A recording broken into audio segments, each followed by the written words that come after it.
Hello everyone, a very good morning to all of you. मैं सूरज साहू स्वागत करता हूं आप सभी का संकल्प स्टडी सर्कल के यूट्यूब प्लेटफॉर्म पे।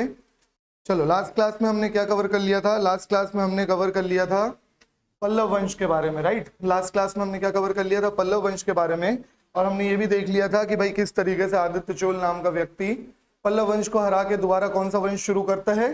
चोल वंश शुरू करता है। लेकिन चोल वंश के बारे में अभी नहीं देखेंगे। पल्लव वंश के साथ एक और वंश चल रहा था जिसका नाम क्या है? चालुक्य वंश। तो आज देखेंगे हम चालुक्य वंश के इतिहास के बारे में कि चालुक्य वंश क्या है, किस तरीके की चीजें आई और चालुक्य वंश किस क्षेत्र में आया। ठीक है, ये दोनों चीजें हम देखेंगे, यहाँ पे कवर करेंगे। चलो, तो बात करेंगे चालुक्य क्या था, कहाँ पे आया, वो सारी चीजें देखते हैं। इस क्षेत्र में कौन चल रहा था? चेर वंश चल रहा था। कौन चल रहा था भाई? इस क्षेत्र में कौन चल रहा था? चोल वंश चल रहा था। और ये बीच वाला जो क्षेत्र था, इधर कौन था? पांड्य वंश चल रहा था, चेर चल रहा था। ठीक है, पांड्य वंश के चोल वंश की जगह पे इस क्षेत्र में दोबारा से कौन आ गया? पल्लव आ गया। ये भी हमने देख लिया है। ठीक है, और इसी क्षेत्र को दोबारा से पूरा कैप्चर कर लिया गया है। किसके द्वारा? पल्लव के द्वारा। दोबारा कौन आ चुके हैं? चोल आ चुके हैं, लेकिन इनके बारे में हम पढ़ेंगे बाद में। अब बात हो रही है किसकी? अब बात हो रही है इस वाले क्षेत्र की। ठीक है, इनके पड़ोसी पड़ोसी वाला क्षेत्र है अपर महाराष्ट्र, सेंट्रल महाराष्ट्र और अपर कर्नाटक वाली चीजें चल रही है। ठीक है, कर्नाटक का भी क्षेत्र आ रहा है ये वाला। ठीक है, तो महाराष्ट्र और कर्नाटक वाला क्षेत्र की अब बात करेंगे, कर्नाटक का। ठीक है, चलो यहां से शुरुआत होगी कि भाई कौन सा वंश यहाँ पे आया। तो अगर आप लोगों को याद हो कि हमने पूरी चीजें कवर की थे, मगध साम्राज्य में सबसे पहला वंश कौन सा आया था? सबसे पहला वंश कौन सा था? हर्यक वंश आया था। याद आ रहा है? सबसे पहला वंश कौन सा था? हर्यक वंश। हर्यक वंश के बाद शिशुनाग वंश। हर्यक वंश के बाद कौन सा था? शिशुनाग वंश। ठीक है, शिशुनाग वंश के बाद नंद वंश। बहुत बढ़िया, शिशुनाग वंश के बाद नंद वंश। ठीक है, नंद वंश के बाद मौर्य वंश। कौन सा था? मौर्य वंश। मौर्य वंश के बाद शुंग वंश। भाई लोगों को अगर इसमें डाउट नहीं होना चाहिए, मौर्य वंश के बाद कौन आया था? शुंग वंश। शुंग वंश के बाद कण्व वंश। कौन सा? कण्व वंश। और कण्व वंश के बाद कौन सा आया था? सातवाहन। ठीक है ना। चलो, अब तो इनकी कोई ट्रिक वगैरह की भी जरूरत नहीं है, बहुत सिंपल तरीके से याद हो चुके हैं। सातवाहन वंश आया था। और इसी सातवाहन मौर्य वंश के बाद हमने एक और चीज देखे थे। क्या देखे थे? इनको क्या बोला जाता था? देसी रियासतें। याद आ रहा है? इनको क्या बोला जाता था? देसी रियासतें। और विदेशी रियासतें भी कुछ थी, जैसे कि इंडो ग्रीक, शक, पहलव, कुषाण। पहले कुषाण नहीं, पहले पहलव और फिर कुषाण। ISP के करके मैंने याद करवाया था। ठीक है, तो कहानी यहीं से शुरू होगी, है ना। सातवाहन में आप लोग पढ़े थे कि सातवाहनों ने इस वाले क्षेत्र को छोड़ के अपनी राजधानी किसको बनाई थी?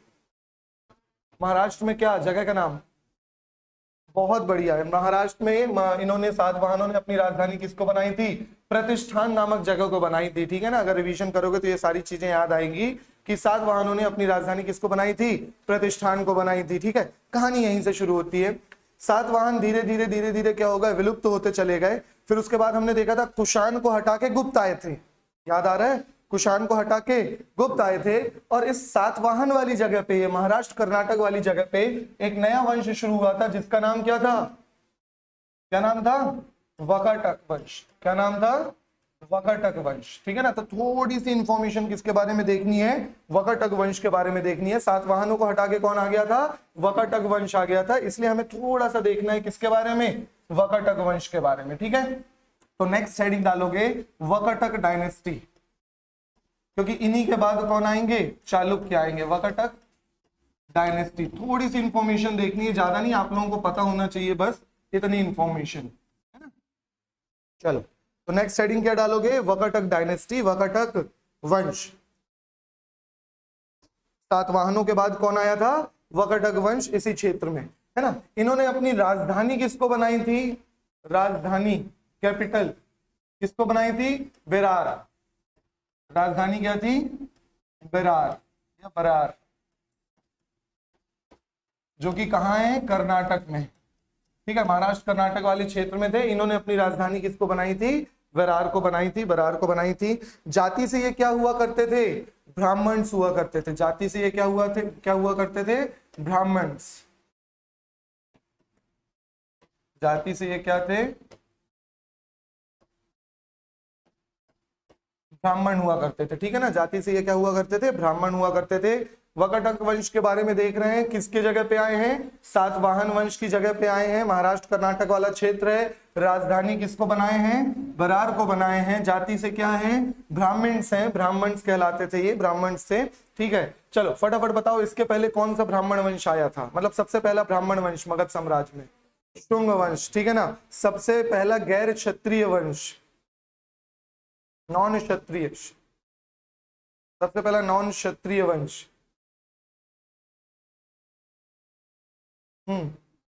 नंद वंश, ठीक है ना। याद आ रहा है? सबसे पहला गैर क्षत्रिय वंश कौन सा था? नंद वंश, महापद्म नंद, ठीक है ना। याद आ रहा है? सर्व छत्रांतक की उपाधि, ठीक है ना। चलो, तो ये भी क्या है? ये भी जाति से कौन है? ब्राह्मण्स हैं। और इनके संस्थापक की बात करें कि इस वंश का संस्थापक कौन है, तो विंध्य शक्ति, क्या नाम है?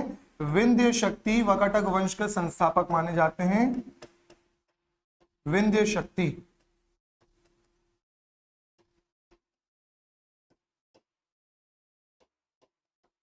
ठीक है, इस वंश के संस्थापक कौन माने जाते हैं? विंध्य शक्ति, ठीक है ना। चलो, तो 3-4 इंफॉर्मेशन देखे अभी अभी तक हमने। क्या देखे कि सातवाहनों के क्षेत्र में कौन आ गया था? वकटक वंश वाले आ गए थे, है ना। और इनकी राजधानी क्या हुआ करती थी? बरार इनकी राजधानी हुआ करती थी। जाति से कौन हुआ करते थे? ब्राह्मण्स हुआ करते थे। इस वंश का संस्थापक कौन था? विंध्य शक्ति, ठीक है। इस वंश का सबसे प्रमुख, सबसे शक्तिशाली, सबसे इंपॉर्टेंट राजा कौन था? प्रवर सेन, ठीक है। इस वंश का सबसे इंपॉर्टेंट राजा कौन था? प्रवर सेन, ठीक है ना। चलो, प्रवर सेन किस तरीके से इंपॉर्टेंट माना जाता है? इसने 4 अश्वमेघ यज्ञ करवाए। अश्वमेघ यज्ञ पढ़े हो आप लोग? पहले घोड़े छोड़ दिया जाता था, पहले बताया हूं मैंने, ठीक है ना। इसमें क्या करवाए हैं? 4 अश्वमेघ यज्ञ करवाए हैं। लिखो फटाफट। प्रवर सेन इस वंश का सबसे महत्वपूर्ण शासक था। इसने 4 अश्वमेघ यज्ञ करवाए हैं एवं 1 वाजपेय यज्ञ करवाया है इसने। ऐसे साक्ष्य मिलते हैं, वाजपेय यज्ञ। हाँ, देखो 3 तरीके के यज्ञ बहुत फेमस थे। अश्वमेघ आप लोगों को पता होगा, राम जी ने भी करवाए थे, घोड़ा छोड़ दिए जिस जिस टेरिटरी में गया, ठीक है, वो टेरिटरी उनकी, है ना। और वाजपेय यज्ञ को बोला जाता है शक्ति प्रदर्शन। क्या बोला जाता है? शक्ति प्रदर्शन। क्या आज हम करते हैं क्या ये यज्ञ? आज हम भी करते हैं। 26 जनवरी में देखते हो सारी मिसाइलें निकलती हैं, है ना। हमारे पास ये मिसाइल है, वो मिसाइल है, दूसरे देश वालों को इनवाइट करते हैं हम और अपनी शक्ति प्रदर्शन की, देख लो भाई हमारे पास क्या क्या है। समझ में आ रहा है ना। तो यही शक्ति प्रदर्शन करते थे और कुछ नहीं। वाजपेयी यज्ञ मतलब एग्जाम्पल के लिए बता रहा हूँ, शक्ति प्रदर्शन, ठीक है ना।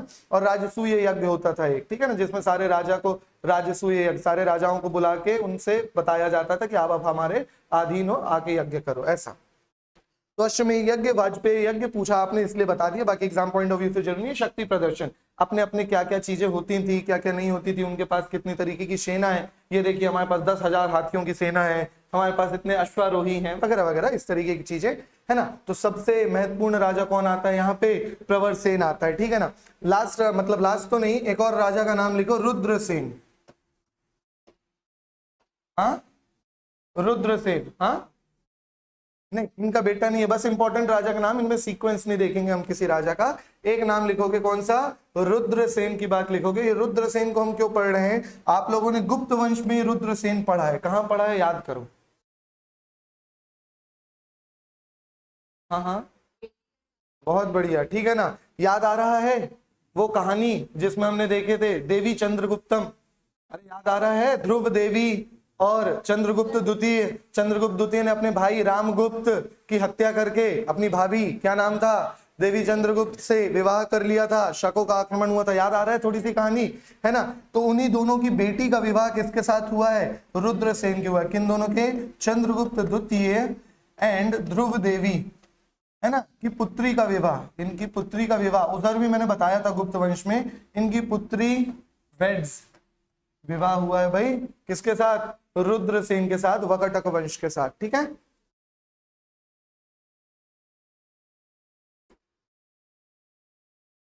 यहां तक क्लियर?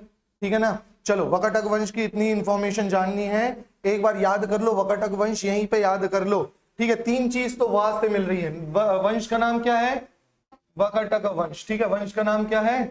वकटक। वहां से शुरू हुआ, राजधानी बरार, जाति से पहला राजा, याद हो जाएगा। ठीक है ना, इस तरीके से थोड़ा सा याद कर सकते हो। वंश कौन सा है? वकटक वंश। बोलना है भाई, वंश कौन सा है? वकटक वंश। जाति से, राजधानी, पहला राजा विंध्य शक्ति। याद रहेगा, इतना तक याद रखो। सबसे महत्वपूर्ण राजा प्रवरसेन। सबसे महत्वपूर्ण राजा कौन है? प्रवरसेन। प्रवरसेन ने कितने यज्ञ करवाए? 4 अश्वमेघ, 1 वाजपेय यज्ञ करवाए। ठीक है ना। चल, इसके बाद हमने देखा एक और वंश, इस वंश के एक और राजा का नाम मिलता है। नाम क्या है? रुद्रसेन। चंद्रगुप्त द्वितीय और ध्रुव देवी की पुत्री का विवाह किसके साथ हुआ है? रुद्रसेन के साथ हुआ है। ठीक है, अब जब इनके गुप्त वंश के साथ संबंध दिख गया आप लोगों को, ठीक है ना, चंद्रगुप्त द्वितीय का विवाह, चंद्रगुप्त द्वितीय की पुत्री का विवाह किसके साथ हुआ है? रुद्रसेन के साथ हुआ है ना। तो इनके साथ जब वैवाहिक संबंध बन गए तो धीरे से ये वकटक वंश गुप्त वंश में ही सम्मिलित हो गया। समझ में आ रहा है ना? गुप्त वंश के संबंध के साथ साथ धीरे से वकटक वंश क्या हो गया? गुप्त वंश में ही सम्मिलित हो गया। और इसी क्षेत्र में इनको ओवरटुक किया गया। इसी क्षेत्र में अब कौन आ जाएंगे? इसी क्षेत्र में आ जाएंगे चालुक्य वंश वाले। समझ में आया चालुक्य की उत्पत्ति? इसीलिए हमने थोड़ा सा वकटक पढ़े ताकि आप रिलेट कर सको। अब रिलेट हो जाएगा, ठीक है ना। कोई भी चीज, कहानी बीच में लिंक नहीं हुई है कि बीच में अभी अपन ने तोड़ के डायरेक्ट शुरू कर दिए हो कुछ भी। देखो यहां से शुरू हो रही है कहानी। कहां से? हर्यक वंश। कहां गया? ये रहा। ठीक है ना, कहां से शुरू होगी कहानी? इस हर्यक वंश से। ठीक है, ये देखो सबसे पहला वंश कौन सा था मगध में?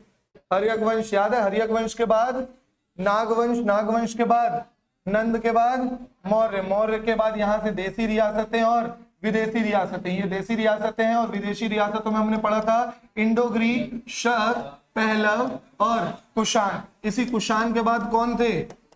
गुप्त वंश आए थे। याद आ रहा है? अब गुप्त को और यहाँ से रिलेट कर पा रहे हो ना? ठीक है ना, कहानी पूरी चलती रहेगी साथ में। और देसी रियासतों में थे शुंग वंश, कण्व वंश और सातवाहन वंश। ठीक है ना, शुंग वंश, कण्व वंश, सातवाहन वंश। सातवाहन वंश की ही जगह पे कौन आया? वकटक वंश। और वकटक वंश फाइनली जाके किस में विलीन हो गया? गुप्त वंश में विलीन हो गया। और इस वकटक वंश की जगह पे कौन आया? चालुक्य वंश आया। इस वकटक वंश की जगह पे कौन आया है? चालुक्य वंश। तो वकटक वंश की पूरी इंफॉर्मेशन हो गई, समझ में आ गया है? ठीक है, वकटक वंश का सबसे महत्वपूर्ण राजा प्रवरसेन। याद कर लो, यहीं घर जाके सिर्फ एक बार रिवीजन करना होगा, यहीं याद हो जाएगा। वकटक वंश का प्रमुख राजा प्रवरसेन। अंतिम राजा वगैरह हमें नहीं पढ़ना है, बहुत लंबे समय तक चला लेकिन उसी में विलीन हो गया, कुछ खास चीजें नहीं हुई। ठीक है, इनकी राजधानी बरार। इनकी राजधानी कौन सी हुआ करती थी? बरार। सबके बोलने के बाद नहीं, कोशिश करो कि हमारा पहले आंसर आए। ठीक है ना, इनकी राजधानी क्या हुआ करती थी? बरार। इनका पहला राजा विंध्य शक्ति। इनका पहला राजा कौन था? सबसे प्रमुख राजा। कितने यज्ञ? 4 अश्वमेघ और 1 वाजपेय यज्ञ। ठीक है, चलो। और गुप्त वंश के साथ संबंध कहां से शुरू हुए? रुद्रसेन के साथ संबंध शुरू हुए। ठीक है ना, किसके साथ विवाह हुआ? चंद्रगुप्त द्वितीय के साथ, चंद्रगुप्त द्वितीय की पुत्री के साथ विवाह हुआ। ठीक है ना। हाँ चलो, यहां तक क्लियर हो गया। इन्हीं के क्षेत्र में कौन आए हैं? चालुक्य वंश आए। अभी क्लियर हो रहा है? ठीक है, अब चालुक्य के बाद फिर कंफ्यूजन शुरू होगा। ठीक है ना, चालुक्य वंश यहां तक समझ में आ गया होगा आप लोग को कि यहाँ पे कौन आए हैं? चालुक्य वंश आए हैं इन्हीं के क्षेत्र में। अब इनके क्षेत्र में जब चालुक्य वंश आ गए तो हमने क्या देखना है? चालुक्य वंश की 3 शाखाएं हैं। लास्ट क्लासेस में मैं बता चुका हूं चालुक्य वंश की कितनी शाखाएं हैं? 3। कौन कौन से? वातापी। मेन वाले कौन है? वातापी के चालुक्य। दूसरे वेंगी और तीसरे कल्याणी। ठीक है ना, कौशाम्बी नहीं, कौन है? कल्याणी। ठीक है ना, चलो समझ में आ गया, क्लियर है ना। तो 3 शाखाएं हुआ करती थी। वातापी वाले इंपॉर्टेंट, वातापी को ही पढ़ना है। वेंगी और वेंगी तो इनके पैरेलल चल रहे थे लेकिन उतने खास नहीं है। और इन्हीं चालुक्य को हटा के अभी से पढ़ लो। चालुक्य के बाद किसको पढ़ना है आपको? राष्ट्रकूट। चालुक्य को हटा के चालुक्य की जगह पे कौन आए हैं? राष्ट्रकूट। इस क्षेत्र में, चालुक्य के क्षेत्र में कौन आए हैं? इस क्षेत्र में कौन आए हैं? राष्ट्रकूट। लेकिन जब यहाँ राष्ट्रकूट आए हैं तो पल्लव की जगह कौन आ गए हैं? चोल आ गए हैं। तो अब किसी एक को तो पहले पढ़ना पड़ेगा, दोनों चीज साथ में हो रही है। तो हम चालुक्य को हटाने के बाद कौन आ गए? राष्ट्रकूट। तो राष्ट्रकूट पढ़ लेंगे, लेकिन उसी समय में पल्लव को हटा के कौन आ गए हैं? चोल। तो फिर उसको बाद में पढ़ेंगे। ठीक है, और यहाँ हो जाएगा हमारा प्राचीन भारत का दी एंड। समझ में आ रहा है? फिर शुरू होगी मध्यकालीन भारत। 3 से 4 दिन में प्राचीन भारत खत्म हो जाएगी। चलो, तो अब कहानी शुरू होती है किसकी? चालुक्य वंश वालों की। तो यहां से हम शुरू करेंगे कौन? चालुक्य वंश। देखो चालुक्य कौन थे? चालुक्य दक्षिण और मध्य भारत में राज करने वाले शासक थे जिनका प्रभुत्व 6वीं से 12वीं शताब्दी तक रहा। 12वीं शताब्दी तक मतलब तीनों वाले वंश को मिला दो तो 12th एडी तक इन लोग रहे, 12th सेंचुरी एडी तक इन लोग रहे हैं। चालुक्य के परिवार का उल्लेख आता है इतिहास में, चालुक्य के परिवार का उल्लेख आता है। इनमें सबसे पुराना वंश कौन सा था? बादामी, या इसी को वतापी भी बोला जाता है। इसी को क्या बोला जाता है? वतापी भी बोला जाता है। वतापी कहलाता है जो 6वीं शताब्दी के मध्य से वतापी आधुनिक बादामी के समय सत्ता में था। यहां तक समझ में आया? क्लियर है? ये सारी इंफॉर्मेशन हम ऑलरेडी देख चुके हैं। कौन थे? ये सारी इंफॉर्मेशन लिखने की जरूरत नहीं है, बस माइंड में रखो, इतिहास में इनका उल्लेख मिलता है। ठीक है, और ये किस सबसे पुराने वाले कौन है? बादामी या वतापी, बता चुका हूं, सबसे इंपॉर्टेंट यही है। ठीक है, और इतिहास में इनका उल्लेख मिलता। आज के समय में बादामी, लेकिन पुराना नाम क्या हुआ करता था? वतापी इनका पुराना नाम हुआ करता था। आगे देखोगे, इस वंश का सबसे प्रमुख राजा आप लोग पहले ही पढ़ चुके हो, कौन है? पुलकेशिन द्वितीय। इस वंश का सबसे प्रमुख राजा कौन था? पुलकेशिन द्वितीय इस वंश का सबसे प्रमुख राजा था। कालांतर में बादामी चालुक्य राजा पुलकेशिन द्वितीय की मृत्यु के उपरांत पूर्वी दक्कन में चालुक्य का एक अलग राज अस्तित्व में आया, जिसके राजाओं को पूर्वी चालुक्य या वेंगी के चालुक्य कहा जाता है। क्या कहा जाता है? वेंगी के चालुक्य कहा जाता है। ये लोग वेंगी से सत्ता चलाते थे और इनका राजपाट 11वीं शताब्दी तक चला। देखो मैप में देखोगे तो थोड़ा सा क्लियर हो पाएगा। हाँ, दिख रहा है ये चालुक्य वंश, क्लियर है? महाराष्ट्र वाले क्षेत्र में आया है कौन? चालुक्य वंश। ये दिख रही है आपको, इनकी राजधानी क्या है? बादामी। इन्हीं के पड़ोसी दिख रहे हैं पल्लव, ठीक है, दिख रहे हैं ना, कांचीपुरम, पांड्याज, चेराज और चोला गायब हो गए। चोल की जगह में कौन है?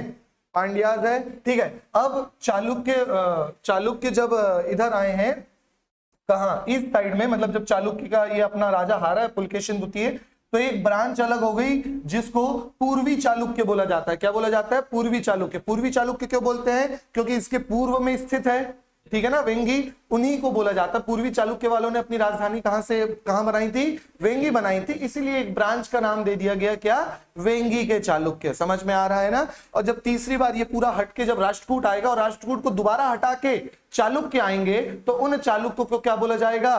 कल्याणी के चालुक्य। बाद वाले चालुक्य को क्या बोला जाएगा? कल्याणी के चालुक्य। समझ में आया? सबसे पहले जो वंश आया वो कहलाता था वतापी के चालुक्य, वतापी के चालुक्य। ठीक है, धीरे से ये थोड़ा ईस्ट में शिफ्ट होगा जिसको बोला गया वेंगी का चालुक्य, और इनको हटा के आ गया राष्ट्रकूट। लेकिन राष्ट्रकूट को जब दोबारा हटा के चालुक्य आए तो उनको बोला गया कि कौन से चालुक्य? कल्याणी के चालुक्य। ऐसी सेम स्टोरी आपको पल्लव में भी तो देखने को मिलती है, बस वहां नाम में बदलाव नहीं किया गया। समझ में आ रहा है ना? पहले चोल वंश था, चोल ही था, ठीक है, कोई ब्रांच नहीं रही। चोल के बाद कौन आए? पल्लव, कोई दिक्कत नहीं। पल्लव के बाद दोबारा कौन आए?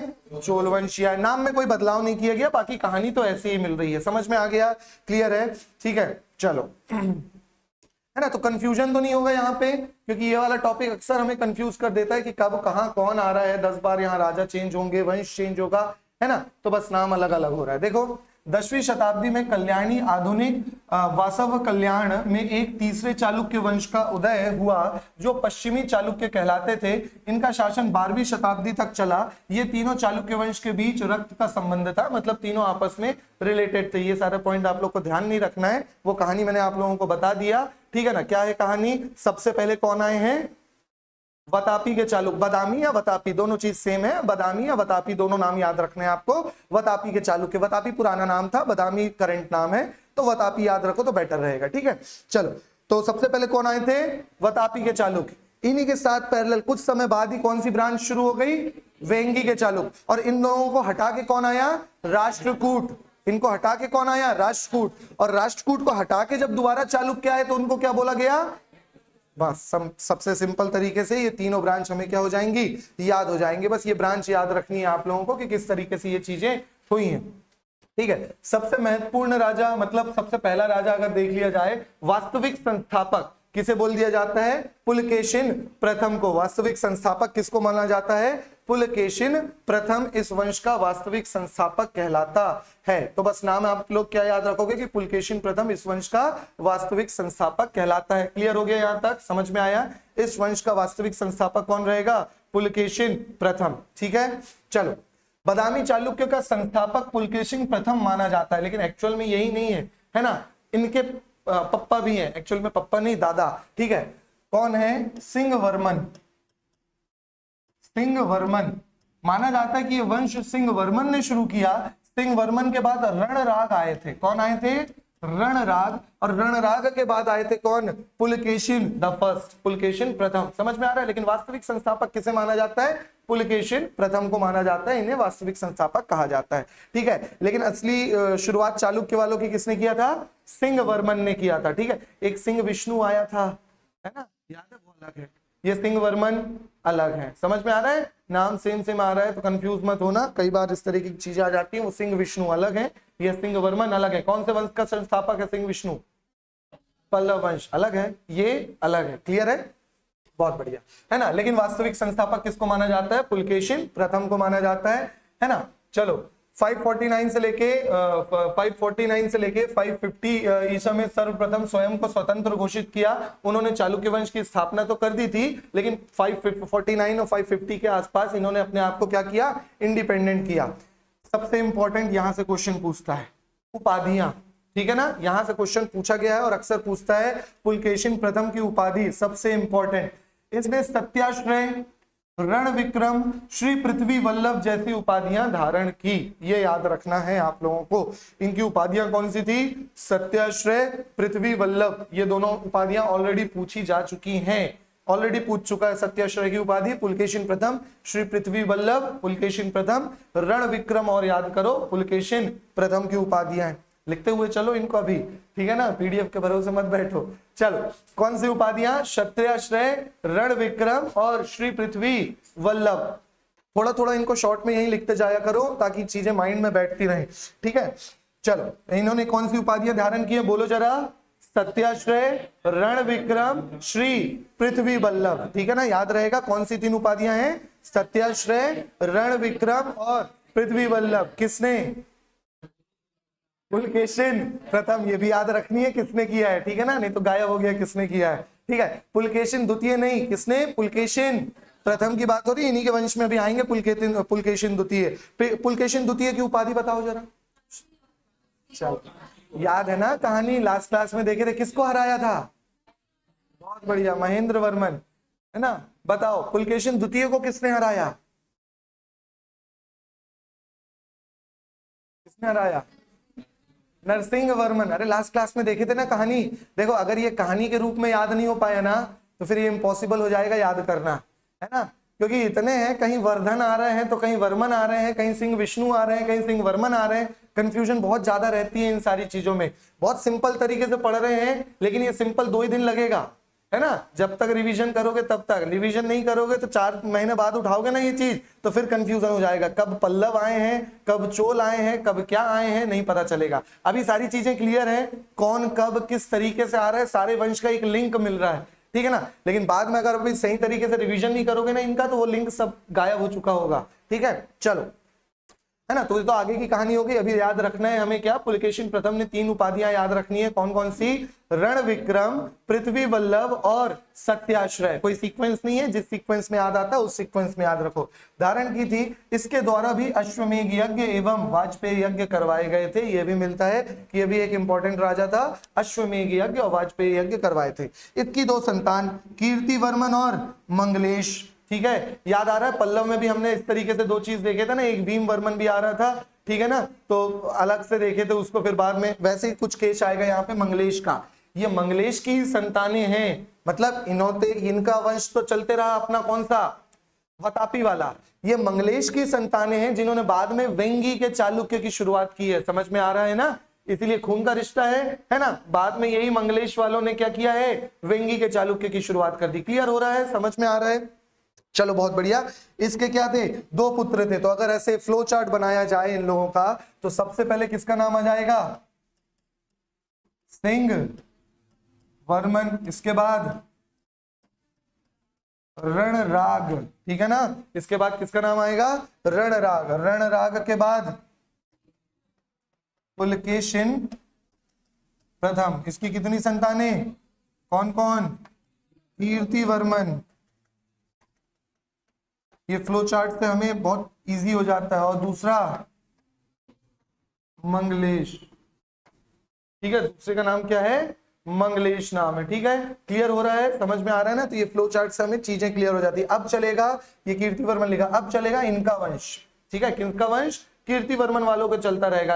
अगला राजा कौन बना है, कीर्तिवर्मन बना है। ठीक है ना, चलो यहां तक क्लियर है सारी चीजें। तो ये था पुलकेशिन प्रथम के बारे में, आराम से आप लोग याद कर सकते हो। सिंहवर्मन, रणराग, पुलकेशिन प्रथम, और उसके बाद जो राजा बनेगा वो कौन होगा, कीर्तिवर्मन फर्स्ट, कीर्तिवर्मन याद रखोगे आप लोग। क्लियर हो गया, यहां तक समझ में आ गया। चलो तो नेक्स्ट चीजें किसके बारे में शुरू हो जाएगी, कीर्तिवर्मन फर्स्ट के बारे में शुरू हो जाएगी। ठीक है, कीर्तिवर्मन प्रथम अपने पिता की मृत्यु के बाद 566 ईस्वी में राजगद्दी पर बैठा। अच्छा आप लोग ध्यान दो, यहां पे हम ईयर पे फोकस नहीं कर रहे हैं किसी भी जगह, बस एक रफ आइडिया होना चाहिए आप लोगों को। ठीक है, करीब 500 से 550 के समय की ये सारी चीजें चल रही है। 550 एडी के समय में आपका चालुक्य वंश की बातें चल रही हैं। 600-650 एडी के समय में पल्लव चल रहा है। 650, 700, 800 के आसपास पल्लव को हटा के दोबारा चोल आ गए, और वो कब तक रहेंगे, 1200। असली तारीख का खेल मध्यकालीन भारत से शुरू होगा। ठीक है ना, चलो कीर्तिवर्मन प्रथम अपने पिता की मृत्यु के बाद, पिता कौन, पुलकेशिन प्रथम की मृत्यु के बाद राजगद्दी पे बैठे।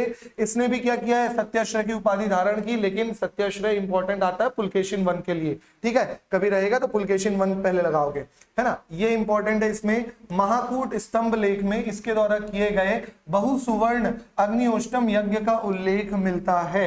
ठीक है, कौन से अभिलेख में, महाकूट स्तंभ अभिलेख में। ठीक है ना, तो ये याद रखना है आप लोगों को, महाकूट स्तंभ अभिलेख में, स्तंभ लेख में इसके द्वारा एक यज्ञ किया गया है। उस यज्ञ का नाम क्या है, बहुसुवर्ण अग्निहोष्टम। ठीक है ना, अग्निहोष्टोम यज्ञ किया गया है, जिसके इसके साक्ष्य मिलते हैं। ठीक है, चलो इसने बादामी में गुहा मंदिरों के निर्माण की शुरुआत की। इसने बादामी में गुहा मंदिरों के निर्माण की शुरुआत करवाया। तो गुहा मंदिर, गुफा मंदिर बोला जाता है। गुहा मतलब क्या है, गुफा। बुद्धिज्म में हमने पढ़े थे गुहा मतलब क्या होता है, गुफा। इसने बादामी में गुहा मंदिरों का निर्माण की शुरुआत करवाई। इसकी मृत्यु के समय इसके तीनों पुत्र अवयस्क होने के कारण अगला शासक इनके भाई मंगलेश को बना दिया गया।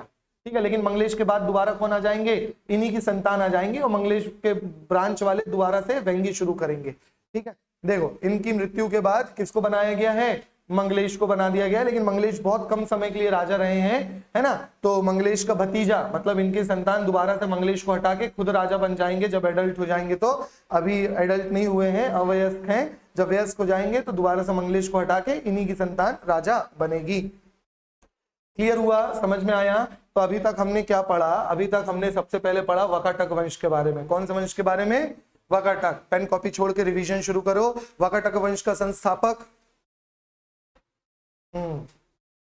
याद हो जाना चाहिए अब तक, तो बहुत सिंपल से 3-4 बार रिवीजन कर लिए। विंध्य शक्ति, कौन है, विंध्य शक्ति। कैपिटल बरार। ठीक है, जिससे पूछूंगा वो बताते चलना। सबसे इंपॉर्टेंट राजा प्रवर सेन। ठीक है ना। गुप्त वंश के साथ विवाह कहां हुआ था, छोड़ दो कॉपी, सामने दो। गुप्त वंश के साथ विवाह किसका हुआ था, किसका हुआ था, हाँ, रुद्रवर्मन, रुद्रसेन। ठीक है, देखो वर्मन सेन अभी से कंफ्यूजन हो रहा है। ठीक है, किसका हुआ था, रुद्रसेन। ठीक है ना, इनकी कैपिटल हो गई, है ना। चलो और क्या बचा, सारी चीजें हो गई, है ना। तो ये सारी इंपॉर्टेंट चीजें याद रखोगे। इसके बाद हमने कुछ के बारे में देखा, चालुक्य वंश। चालुक्य वंश की कितनी ब्रांच थी, 3 ब्रांच थी। संस्थापक, वास्तविक संस्थापक,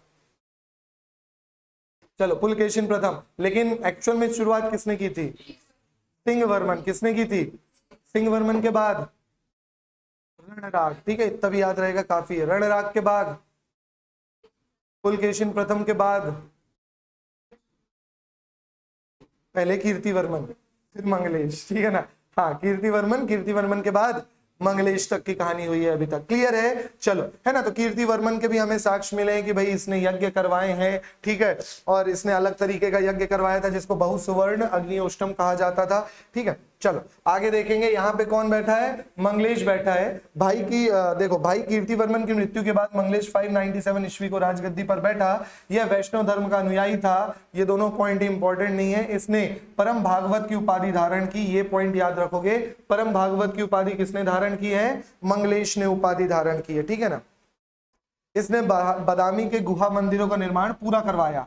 इनके भाई ने शुरू करवाया था, इन्होंने कंप्लीट करवाया है। ठीक है, कीर्तिवर्मन द्वारा शुरू करवाया गया था और मंगलेश द्वारा कंप्लीट करवाया गया है। इन्होंने बादामी के गुहा मंदिरों का निर्माण पूरा करवाया, सिंपल से। ठीक है, और उपाधि कौन सी धारण की है? परम भागवत की उपाधि धारण की गई है। सत्याश्रय की उपाधि किसने धारण की? पुलकेशिन प्रथम। कीर्तिवर्मन में नाम आता है, आप पुलकेशिन प्रथम का याद रखोगे। ठीक है, और बाकी दो उपाधि कौन सी थी? एक एक नाम बताओ, एक उपाधि एक। हाँ, कौन सी थी? एक और दो बची है ना, सत्याश्रय तो हो गया, दो बचाओ। अब बताओ क्या? श्री पृथ्वी वल्लभ। ठीक है ना, पूछी गई है सत्याश्रय पृथ्वी वल्लभ। एक कौन सी बच गई? रण विक्रम। ठीक है ना, चलो ये सारी चीजें याद रखना, यही याद करो, घर में सिर्फ रिवीजन करना। ठीक है, इसने बादामी के गुहा मंदिरों का निर्माण पूरा करवाया। ठीक है, और इसने कौन सी उपाधि धारण की है? परम भागवत। कौन सी उपाधि धारण की है? परम भागवत की उपाधि मंगलेश द्वारा धारण की गई है। देखो, अब मंगलेश के बाद दोबारा से राजा कौन बना? पुलकेशिन द्वितीय, मोस्ट इंपोर्टेंट रूलर ऑफ बादामी वंश। इसके बाद एक्चुअल में पढ़ना ही नहीं चाहिए पुलकेशिन द्वितीय के बाद, लेकिन फिर भी हम थोड़ी थोड़ी चीजें देखेंगे। सबसे महत्वपूर्ण राजा कौन था? पुलकेशिन द्वितीय। किसकी संतान था? कीर्तिवर्मन की, मंगलेश की नहीं। अपने चच्चा को इन्होंने हटा दिया गद्दी से और कौन बना है? पुलकेशिन द्वितीय बना। देखो, इसने अपने चाचा मंगलेश की हत्या कर चालुक्य वंश का अगला शासक बना। क्लियर हो रहा है ना? तो किसका पुत्र है? कीर्तिवर्मन का पुत्र है ये पुलकेशिन द्वितीय। ठीक है, इसने परम भट्टारक की उपाधि धारण की है। देखो, अजीबोगरीब उपाधियां हैं, इसीलिए इनको पूछा जाता है। परम भट्टारक की उपाधि इसने धारण की है। ठीक है, इसके पॉइंट में हर एक पॉइंट से क्वेश्चन बनते हैं। ठीक है, परम भट्टारक की उपाधि धारण की है।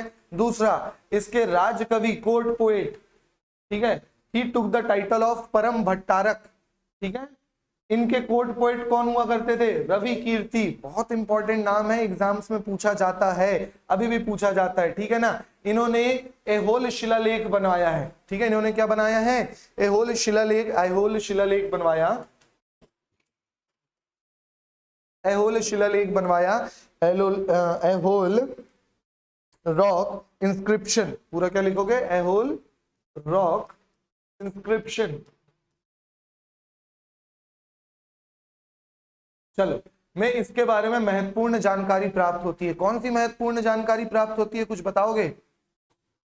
कहानी पढ़ चुके हैं, पहले भी बताया हूं। हाँ हाँ, इसने किसको किसको हराया है ये बताओ? हर्षवर्धन को। ठीक है ना, चलो, तो ये राजकवि जो है इसके राजकीर्ति, रवि कीर्ति सॉरी, है ना, तो इन्होंने क्या बताया है? इन्होंने ये बताया है कि भैया ये बहुत महान शासक हैं, हर्षवर्धन ने इनके समय में यहाँ आक्रमण किया था, तो इन्होंने हर्षवर्धन को क्या कर दिया? हरा दिया। कौन सी नदी के किनारे? नर्मदा नदी के किनारे। समझ में आ रहा है ना? जस्ट इसके ऊपर ये तो रही नर्मदा नदी, तो कौन सी नदी के किनारे हराया? नर्मदा नदी के किनारे इन्होंने किसको हरा दिया? हर्षवर्धन को हरा दिया। अब इन्होंने हराया है तो इन्हीं के बारे में होगा, इन्होंने लिखवाया होगा ये अभिलेख। ठीक है, समझ में आ रहा है? तो हर्षवर्धन के समय में कौन सा यात्री आया था? आप बताओगे, कोई नहीं बोलेगा। हर्षवर्धन के समय में कौन सा यात्री आया? देखो भैया, याद करना पड़ेगा, कौन आया था और किसके किसके समय में आया है। जिसको जिसको हराया गया है वो बता दो। हर्षवर्धन को किसने हराया? अभी तो देखे, पुलकेशिन द्वितीय। पुलकेशिन द्वितीय को किसने हराया? अभी पूछे थे, नंदीवर्मन। किसने हराया है? नरसिंह वर्मन। किसने हराया है? नरसिंह वर्मन। देखो भाई, याद रखो, ये सारी चीजें बहुत इंपॉर्टेंट हो जाती हैं, बहुत कंफ्यूजन वाली चीजें हैं, इसलिए बार बार जितने बार रिवीजन करोगे उतने बार याद होगा। ठीक है, तो एहोल इंस्क्रिप्शन में, रॉक इंस्क्रिप्शन, शिला अभिलेख में यह साक्ष्य प्राप्त होते हैं कि इसने हर्षवर्धन को हराया है। और ये अभिलेख किसके द्वारा? इसके कोर्ट पोएट, राजकवि, नाम क्या है? रवि कीर्ति। याद रखोगे, कोर्ट पोएट का नाम क्या है? रवि कीर्ति। दंडिन के द्वारा लिखी गई किताब का नाम बताओ। दंडिन के द्वारा 10 क्या, चलो इतना याद है काफी है। 10 कुमार चरितम। क्या नाम है? 10 कुमार। बाण भट्ट के द्वारा लिखी गई किताब किसके हाँ, हर्षचरित्र। ठीक है, कौन सी है? हर्षचरित्र। ठीक है, कालिदास की सारी किताब बता दो। मेघदूतम, ऋतु संहारम, अभिज्ञान शाकुंतलम, गुप्त वंश वाली देवी चंद्रगुप्तम। बाकी बताओ। पार्वती परिणय कौन सी शक्ति? रघुवंशम। और बची दो, विक्रम उर्वशीयम, किसी ने बोला विक्रम उर्वशीयम, और एक मेघदूतम हो गया, कुमार चंद्रगुप्तम भी हो गया। कुमार चंद्र देवी चंद्रगुप्तम है वो, कुमार चंद्रगुप्तम, ठीक है ना। रघुवंशम हो गया, ठीक है। ऋतु समारंभ, पार्वती परिणय, अभिज्ञान शांत कुंतलम, ठीक है। मालविका अग्निमित्रम, ठीक है। कुमार संभवम हो चुका है ना, हाँ कुमार संभवम हो गया है ना, पार्वती परिणय हो गया। तो इस तरीके की टोटल कितनी किताबें मिलती हैं? 8 किताबें मिलती हैं, ठीक है ना। शपणक द्वारा लिखी गई किताब, नाम ही नहीं सुने? कौन सी? ज्योतिष शास्त्र। रिवीजन करते चलो भाई, ठीक है ना। चलो और बताओ, ऋग्वेद के 2 ब्राह्मण्स के नाम बताओ।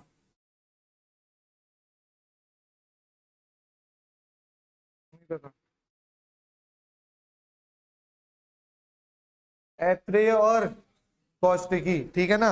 चलो, विपाशा कौन सी नदी को बोला जाता था ऋग्वेद समय में?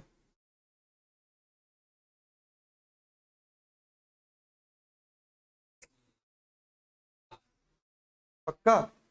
विपाशा बासु, याद किए थे ना, तो बासु से ब्यास, ठीक है। इस तरीके से चलो, है ना। आगे देखेंगे, समझ में आ रहा है तो पुलकेशिन में वापस आ जाओ। पुलकेशिन द्वितीय में थोड़ा सा टेस्ट जैसा हो गया। इसके कोर्ट पोएट कौन हुआ करते थे? रवि कीर्ति द्वारा रचित ऐहोल शिलालेख में महत्वपूर्ण जानकारी मिलती है। कौन सी महत्वपूर्ण जानकारी? हर्षवर्धन को युद्ध में हराया, वो वाली जानकारी यहां से मिलती है। जिस समय पुलकेशिन द्वितीय शासक बना उस समय विंध्याचल पर्वत, अच्छा अब समझ जाओ ना कि इसके पैरेलल कौन चल रहा है? हर्षवर्धन। समझ में आ रहा है ना, इसके पैरेलल कौन चल रहा है वहां पे? हर्षवर्धन। हर्षवर्धन वाला वंश किसके बाद आया है? गुप्त वंश के बाद पढ़े हैं हमने हर्षवर्धन, गुप्त वंश के बाद ही तो पढ़े, पुष्यभूति वंश, याद आ रहा है, ठीक है ना। तो समझो गुप्त वंश खत्म, अरे खत्म हो गया, ठीक है। गुप्त वंश खत्म होने के बाद कौन सा वंश चल रहा है इसी समय? पुष्यभूति। और इन्हीं के जस्ट पहले वाले वकटक वालों के समय में कौन सा चल रहा था? गुप्त वंश चल रहा था। अभी देखे ना, वकटक वंश के राजा रुद्रसेन के विवाह किसके साथ हुआ है? चंद्रगुप्त द्वितीय की पुत्री के साथ, ठीक है। चलो, तो ये सारी चीजें लिंक आप लोगों को करना है माइंड में बार बार बोल बोल के। चालुक्य वंश का विशाल राज्य स्थापित हो चुका था। इसी कारण शासन की सुगमता के लिए उसने अपने राज्यों को 2 भागों में विभाजित कर दिया। एक पर स्वयं राज्य किया जिसकी राजधानी वातापी थी, तथा दूसरे भाग अपने भाई विष्णुवर्धन को सौंप दिया जिसकी राजधानी वेंगी थी। और पुलकेशिन द्वितीय के समय में एक और समय मतलब ब्रांच शुरू हो गई वेंगी के चालुक्य। लेकिन पुलकेशिन द्वितीय के समय में इनकी हिम्मत नहीं थी कि अपने आप को स्वतंत्र घोषित कर ले, ठीक है। ब्रांच अलग हो गई थी, लेकिन पुलकेशिन द्वितीय के बाद बहुत समय बाद क्या शुरू हुआ? इन्होंने अपने आप को स्वतंत्र घोषित किया और बाद में बोला कि अब हम अपने स्वतंत्र हैं, ठीक। वेंगी यहीं से अलग हो गया था, लेकिन स्वतंत्र करने की हिम्मत नहीं थी। पुलकेशिन द्वितीय बहुत शक्तिशाली राजा था, देख पा रहे हो, ठीक है। इस नए राज्य जिसकी राजधानी वेंगी को बनाया गया, ये पूर्वी चालुक्य या वेंगी के चालुक्य के नाम से जाना जाता है। ऐहोल शिलालेख के अनुसार पुलकेशिन द्वितीय ने नर्मदा नदी के तट पर किसको हराया? हर्षवर्धन को पराजित किया था। यही वाली चीजें अभी अपन ने देखे। इसी के काल में चालुक्यों और पल्लवों के बीच संघर्ष शुरू हो गया। और इसके समय में किससे संघर्ष हुआ? कौन से पल्लव के कौन से राजा? महेंद्र वर्मन। इसने पहले जो फाइट हुई वो किसके साथ हुई? महेंद्र। इसने किसको हरा दिया? महेंद्र वर्मन। और कौन सा टाइटल लिया? कांची कोंड। महेंद्र वर्मन की राजधानी क्या थी? कांची, कांची कोंडा। फिर महेंद्र वर्मन का बेटा नरसिंह वर्मन ने किसको हराया और कौन सी उपाधि ली? बहुत बढ़िया, ठीक है। इसने पल्लव की राजधानी कांची पर आक्रमण किया था, तो पल्लव शासक महेंद्र वर्मन को हराकर उसके राज्य के उत्तरी भाग पर अधिकार कर लिया। परंतु पल्लव शासक अपनी राजधानी को बचाने में कामयाब हो गए। लेकिन इसने उपाधि जरूर धारण की थी, उपाधि नहीं लिखी होगी तो लिख लेना। इसने कौन सी उपाधि धारण की थी? कांची कोंड, ठीक है। नहीं लिखा है तो यहीं पे लिखो, he took the title of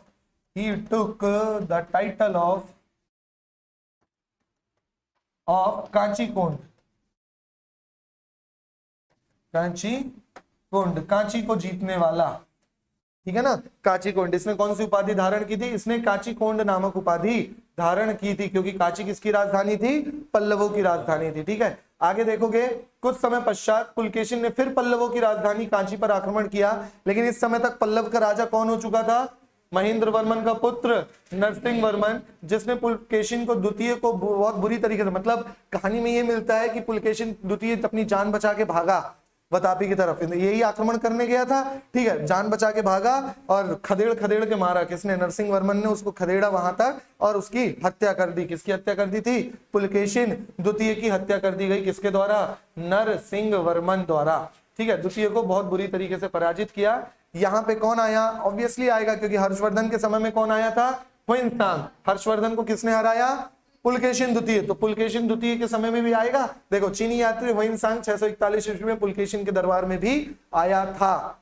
last class में मैंने बता दिया, हर्षवर्धन के समय में आया था। जिसको हर्षवर्धन ने हराया, मतलब हर्षवर्धन को जिसने हराया पुलकेशिन द्वितीय, या पुलकेशिन द्वितीय को जिसने हराया नंदीवर्मन, सॉरी नरसिंह वर्मन, तो नरसिंह वर्मन में भी वो जाएगा। ठीक है, जो हमने ऑलरेडी कवर कर लिया है। क्लियर हो गया? यहां तक समझ में आ गया है ना। तो ये सारी चीजें ऑलरेडी हमने देख ली है। इसके बाद जो आते हैं वो कौन है? विक्रमादित्य प्रथम। अब यहां से सारा वंश खत्म होते चलेगा, वेंगी वाले स्वतंत्र होते चले जाएंगे। ठीक है, और कुछ इंपॉर्टेंट नहीं बचेगा। बस अब आप लोगों को राजा याद रखना है। लास्ट राजा का नाम क्या है? कीर्तिवर्मन द्वितीय। लास्ट राजा का नाम क्या है? कीर्तिवर्मन द्वितीय। लेकिन थोड़ी थोड़ी इंफॉर्मेशन देख लो। अपने पिता पुलकेशिन द्वितीय की मृत्यु के 13 वर्ष बाद यह राजा गद्दी पर बैठा। 13 वर्ष बाद क्यों बैठा? एक्चुअल में डिसाइड ही नहीं कर पा रहे थे कि कौन राजा बनेगा। मंगलेश वाले बनेंगे, ये वाले बनेंगे। मंगलेश वालों ने अपने आप को स्वतंत्र वेंगी के राजा बना लिया है ना। लेकिन फिर फाइनली कौन बना? विक्रमादित्य प्रथम। कुछ भी चीज इंपॉर्टेंट नहीं है जो आप लोग याद करोगे। विनयादित्य का भी नाम आता है। अपने पिता की मृत्यु के बाद 680 ईस्वी में शासक बना। विनयादित्य ने पल्लवों से संघर्ष जारी रखा। अभिलेखों से पता चलता है कि इसने पांड्य एवं चोलों से भी युद्ध किया। विंध्याचल पर्वत के उत्तरी भाग में विजय अभियान के दौरान एक युद्ध में इसकी मृत्यु हो गई। कौन सा पॉइंट याद रखोगे? कोई सा भी नहीं। ठीक है ना, बस नाम आ रहा है तो थोड़ी थोड़ी चीजें हम देख रहे हैं इनके बारे में। नेक्स्ट आता है मतलब वही है, विजयादित्य पल्लवों की राजधानी कांची पर पुनः आक्रमण किया तथा उस समय के पल्लव शासक परमेश्वर वर्मन द्वितीय को हराकर कर वसूला। वहीं पर पत्ता डाकल में एक शिव मंदिर का भी निर्माण करवाया। नॉट दैट मच इंपॉर्टेंट है ना। यहाँ पे अब बस लास्ट राजा का नाम आप लोग, मैंने पहले बता दिया, लास्ट राजा का नाम याद रखो। छोटी छोटी इंफॉर्मेशन देख रहे हैं। विक्रमादित्य द्वितीय, इसने अपने सामंत गंग वंश को, अब देखो गंग वंश का नाम आ रहा है यहाँ पे, ठीक है ना, तो थोड़ा सा लिंक करना, हमें गंग वंश भी पढ़ना है ना। और किस समय के पैरेलल है? इसी के समय पैरेलल है। छोटा सा वंश है गंग वंश के समय में। बस एक इंपॉर्टेंट चीज है जिसके कारण हमें 2-3 राजा का नाम पढ़ना पड़ेगा गंग वंश में। गंग वंश के श्री पुरुष की सहायता से पल्लव वंश के शासक नंदी वर्मन को पराजित किया और कांचीकोंड की उपाधि धारण की। लेकिन कांचीकोंड की उपाधि इनके दादाजी लोग ऑलरेडी धारण कर चुके हैं, तो इनसे मतलब नहीं रहता। ठीक है, चलो। कीर्तिवर्मन द्वितीय इस वंश का आखिरी और अंतिम शासक है, क्योंकि इसके बाद कौन आ जाएगा? राष्ट्रकूट आएंगे। इसके बाद कौन आएगा? राष्ट्रकूट। देखो, कीर्तिवर्मन द्वितीय विशाल चालुक्य साम्राज्य का शासक बना, पर वह एक अयोग्य शासक था। किसने? दंती दुर्ग नामक एक व्यक्ति ने, राष्ट्रकूट का नेता, एक्चुअल में ये दंती दुर्ग इन्हीं के सामंत हुआ करते थे, ठीक है ना। दंती दुर्ग नामक एक राष्ट्रकूट नेता ने उसे परास्त कर एक नए वंश राष्ट्रकूट वंश की नींव रखी। यहां से आपका शुरू हो जाएगा नया वंश, जो कि कहलाता है राष्ट्रकूट वंश। समझ में आ गया? क्लियर हो गई भाई सारी कहानी, है ना। किसने? दंती दुर्ग। बस इतना याद रखो, कीर्तिवर्मन इस वंश का अंतिम शासक था। इसकी हत्या दंती दुर्ग ने कर दी और दंती दुर्ग ने एक नए वंश की शुरुआत की। वो नया वंश कौन सा है? राष्ट्रकूट वंश। ठीक है, चलो क्लियर हो गया, है ना। तो बस इसीलिए मैंने पहले ही बता दिया था, पुलकेशिन द्वितीय के बाद अगर नाम याद रख रहे हो तो वो किसका याद रखो? कीर्तिवर्मन द्वितीय इस वंश का अंतिम शासक था। चलो, तो अब करेंगे एक बार रिवीजन किसका? पूरे के पूरे चालुक्य वंश का, है ना। वेंगी और वो नहीं पढ़ना है हमें, बहुत सिंपल सी चीज है। तो आप देखो, वातापी के चालुक्य। कौन से चालुक्य? वातापी के Chalukya. Original founder Simhavarman. Simhavarman के बाद रणराग। सिंह वर्मन के बाद रणराग के बाद रणराग के बाद कौन है? पुलकेशिन प्रथम। पुलकेशिन प्रथम के बाद कौन है? कीर्तिवर्मन और मंगलेश। उसके बाद एक्चुअल में, लेकिन मंगलेश भी है, लेकिन राजा कौन बना है? कीर्तिवर्मन। और कीर्तिवर्मन के बाद राजा कौन बना है? मंगलेश, लेकिन मंगलेश की हत्या करके कौन आ गया? पुलकेशिन द्वितीय आ गया। और पुलकेशिन द्वितीय के बाद केवल आखिरी विनयादित्य, विक्रमादित्य, विजयादित्य, 3 नाम मिलते हैं, उनको याद नहीं रखो, डायरेक्ट किसका नाम याद रखोगे? रणराग के बाद वास्तविक संस्थापक किसे बोला जाता है? पुलकेशिन, पुलकेशिन प्रथम। इसके बाद कीर्तिवर्मन, कीर्तिवर्मन में छोटे से समय के लिए कौन आया है? मंगलेश आया है, लेकिन फिर इसके बाद कौन आ गया है? पुलकेशिन द्वितीय आया है। और पुलकेशिन द्वितीय सबसे महत्वपूर्ण, सबसे इंपॉर्टेंट राजा। फिर उसके बाद विनयादित्य, विक्रमादित्य, विजयादित्य, 3 नाम आते हैं सेम से, विनयादित्य, विक्रमादित्य, विजयादित्य, लेकिन इनको याद रखने की जरूरत नहीं है, डायरेक्ट याद रखो अंतिम राजा कौन है? कीर्तिवर्मन द्वितीय। और इसकी हत्या किसने कर दी? नाम दंती दुर्ग। नाम क्या है? दंती दुर्ग। कूटते, खाना को काहे से कूटते हो? दंती दुर्ग, दंती दुर्ग। और इस दंती दुर्ग ने इसकी हत्या कर दी है, किसकी? कीर्तिवर्मन द्वितीय की। और यहां से शुरू होगा आपका राष्ट्रकूट वंश। ठीक है, चलो, इसलिए हम कुछ चीज याद नहीं कर रहे हैं, समझते चलो कहानी के साथ। कहानी है, समझ लो, मूवीज देख रहे हो आप लोग, ठीक है, और इस तरीके से ये सारी चीजों को कवर करते चलो। उम्मीद करता हूं ये सारी चीजें समझ में आ गई होंगी। नेक्स्ट क्लास में हम राष्ट्रकूट वंश शुरू करेंगे और कंप्लीट भी हो जाएगा, छोटा वंश है, ठीक है। और राष्ट्रकूट वंश के बाद हम पढ़ेंगे उत्तरवर्ती चोल, मतलब जो बाद में चोल शासक आए हैं उनके बारे में, बहुत इंपॉर्टेंट चोल शासक है। मिलते हैं आप सभी से नेक्स्ट क्लास में, तब तक के लिए goodbye, take care, keep learning.